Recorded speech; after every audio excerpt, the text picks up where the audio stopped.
কেউ শখের ছাগল বিক্রি করে আনছে, কেউ আংটি বিক্রি করে, কেউ বন্ধক দিয়ে, কেউ জিনিস বন্ধক দিয়ে, কেউ জায়গা বিক্রি করে, কেউ কিস্তি নিয়ে। এখন লক্ষ্মীপুর থেকে আসছি, আমাদের জেলা হচ্ছে লক্ষ্মীপুরে। আমরা এখানে আসলে আজকে প্রায় 200 থেকে 300 স্টুডেন্ট এখানে আসছে। আমরা এখানে আসলে একটা কর্মের উদ্দেশ্যে আসছিলাম আর কি, কিন্তু আমরা একটা প্রতারক কোম্পানির গ্রাসে পড়ে গেছিলাম, আমরা তাদের প্রতারিত হয়ে গেছিলাম আমরা তাদের দ্বারা।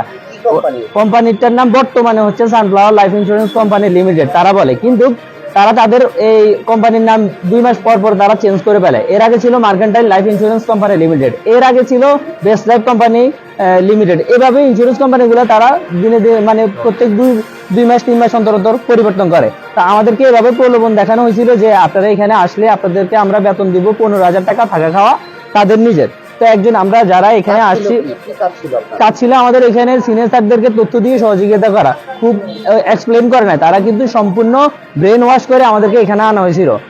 পরে দিয়ে আসার পরে দিয়ে ওনারা আমরা দেখি যে টোটালি উল্টা, মানে আমাদের এখানে কোনো কাজ দেওয়া হয় না, তথ্য না, শুধুমাত্র আমরা এখানে যদি আসার পরে আমরা আরেকটা লোক নিয়ে আসতে পারি এবং তার কাছ থেকে একটা অ্যাকাউন্টের মাধ্যমে 35,000 টাকা, সর্বোচ্চ 35,000 টাকা নেয় এবং সর্বনিম্ন 27,000 টাকা নেয়। এই দুইটা অ্যাকাউন্ট করার মাধ্যমে আমাদেরকে এখানে জয়েন করায়। করানোর পরে যদি আমি এখানে আসার পরে যদি আমি আবার লোক আনি, এভাবে দুটো অ্যাকাউন্টে যে কোনো অ্যাকাউন্ট করাতে পারি, তাহলে আমি এখানে যোগ। আর নয়তো আমাকে যদি না করতে পারি, তাহলে আমার 2 থেকে 3 সপ্তাহ রাখার পরে দিয়ে আমাকে এখান থেকে ছুটি দিয়ে দেয়। আমার ছুটির দরকার নেই, কেন দিতেছেন আমাকে স্যার? আমি যখন প্রশ্ন করি তখন আমাকে বলে যে তুমি কদিন ছুটিতে যাও, একটা দরখাস্ত লেখা, জোর করি হইলো দরখাস্তটা লেখা যে আমি 5 দিনের কিংবা 7 দিনের একটা ছুটি চাইতেছি। তো আমরা ছুটিতে যাওয়ার পর যে 5 দিন পরে ফোন দিতেছি, স্যার আমাদের তো ছুটি শেষ, আসবো, বলে না এখন আসা লাগবে না, থাকো। মানে তারা বুঝতে পারতেছে আমাদের দ্বারা আর কোনো টাকা ইনকাম তারা করতে পারবে না।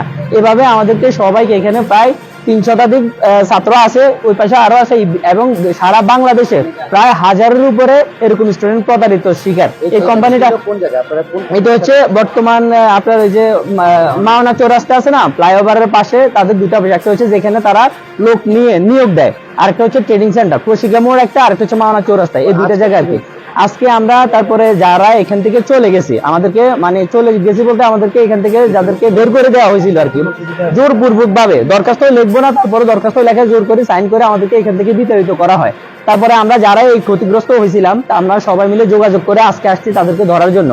আমরা যখন ওইখানে আসি তাদের অফিসে, কিংবা অফিসটা টোটালে কেমনে জানি টার পেয়ে গেছে, পাওয়ার পরে তারা ওই অফিসটা বন্ধ করে রাখছিল আজকে। তারপরও কোথায় কোথায় ম্যাচ আছে এটা আমরা জানা সত্ত্বেও আমরা ওই জায়গায় অ্যাটাক দেওয়ার পরে দিয়ে মোটামুটি তাদের কয়েকজনকে পাইছি। কিন্তু সবথেকে দুঃখের বিষয় হলো এই প্রতারিত একটা কোম্পানির জন্য স্থানীয় কিছু লোক আমাদের গায়ে আঘাত করেছিলেন। এই যে আমাদের কিছু ভাই অনেক আহত হয়েছে এবং কিছু ভাইকে আমরা ফার্মেসিতে চিকিৎসার জন্য দিয়ে আসছি, বুঝছেন? তো মানে দিকের জানা এই জিনিসটা যে একটা প্রতারিত কোম্পানির জন্য আপনাদের স্থানীয় কি হবে। ওনাদের সাথে যখন আমাদের মানে দ্বন্দ্ব হয়, ওনারা বলে তুই জানোস আমি কে, তোরা জানোস আমরা কে, আমরা এই জায়গার স্থানীয় ছাত্রলীগ, ছাত্রদল, এই ধরনের নামগুলো প্রকাশ করে আমাদেরকে আঘাত করছিল। তো যাই হোক, দিকের জানা এই জিনিসটা যে একটা প্রতারিত কোম্পানিকে তারা স্থানীয় হয়েও তারা এগুলারে সাপোর্ট দিয়ে যাইতেছে। আর পাশাপাশি আজকে আমাদের এখানে একটাই দাবি, সেটা হচ্ছে আমরা এখানে মানে অনেক কষ্ট করে হত দরিদ্র ফ্যামিলির